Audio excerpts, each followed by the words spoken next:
everybody, it's Sunday, so that means it's time for family movie night. And this week I continue in my Disney Scares series for Halloween. And we are looking at Something Wicked This Way Comes. Made in 1983, based on a Ray Bradbury novel. Of course, that's a quote from Macbeth. Something Wicked This Way Comes. And I didn't know quite what to think of this movie. I had heard about it, but hadn't really heard very much. I definitely heard more of Watcher in the Woods. And so I got it and I put it on. And honestly, guys, I loved this movie. I'm not like the biggest horror fan or scary movie fan, but this movie I thought just worked on every level. It is definitely, I think, an underrated Disney movie, and I think it's an underrated film. I really thought it was some masterful storytelling, and not in the sort of hokey kind of fun way that you get enjoyment out of Watcher in the Woods. This was just, I just loved it. I loved the storytelling. I loved the acting. I loved the cinematography, everything that they did. And it's about these two boys, and if you like Stranger Things, this movie has very similar kind of beats of Stranger Things. I can think they probably used this as a big example when they were making Stranger Things. Anyway, it's about these two boys, and I thought they were really good. They weren't sort of the adorable mop top kind of child actor. They are named Will Holloway and Jim Nightshade, these two little boys, and they're kind of a little bit rebellious, but not too much, just your normal kids.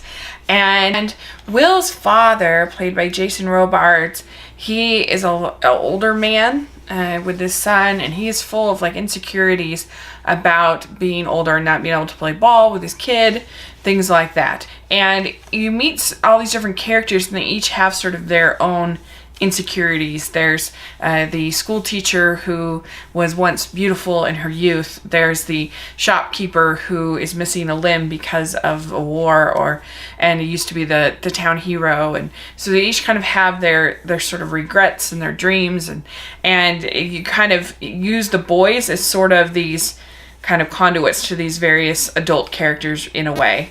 And in comes to this town comes this carnival, this mysterious carnival, and it is led by a man named Mr. Dark, who is played by Jonathan Pryce. And the interesting thing about this carnival is that it's kind of a carnival of temptations. Each of the attractions is kind of a temptation.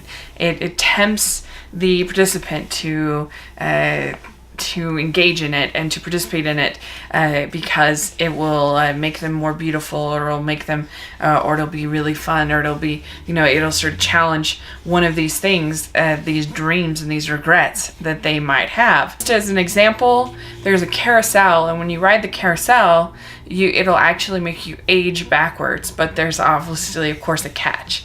There's a price to be paid for dreams.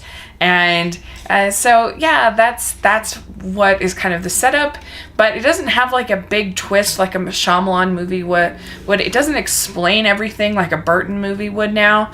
It keeps a lot of things unknown. You don't really find out some like tragic backstory about Mr. Dark. You don't find out really that much about him. You don't even know what sort of this magic really is, where it came from. It's just that makes it sort of unsettling and unpredictable and scary. And there's even sort of creature scares that if you don't like the more sort of psychological scares, there's things like spiders and stuff like that. So there's a lot of really, really fun scares. There's also a lot of heart to it, because you have these people and their dreams and what they wish, and particularly I thought Jason Robards was excellent as this older father and his insecurities. And the thing is that's interesting about him is that his son is fine. His son is maybe a little rebellious, but he's perfectly happy. But it's the parent that is putting all this guilt on himself for what he wishes he could give, even though his son is fine. Which usually I feel like in movies you have the kid who's sort of the aware one, and it's the overworked, the workaholic parent who needs to sort of be taught the lesson. But it's not quite the same in this case. And just the cinematography, the sets, the way they create this carnival, the way they create the mood, the sort of Americana of the town is great. The acting is really great. And the music by James Horner is wonderful. It's quiet when it needs to be quiet, but it's also sort of haunting and eerie when it needs to be haunting and eerie. There's a lot of really like creepy imagery. Like there's one great scene where the Mr. Dark is talking to, I can't even remember who it is.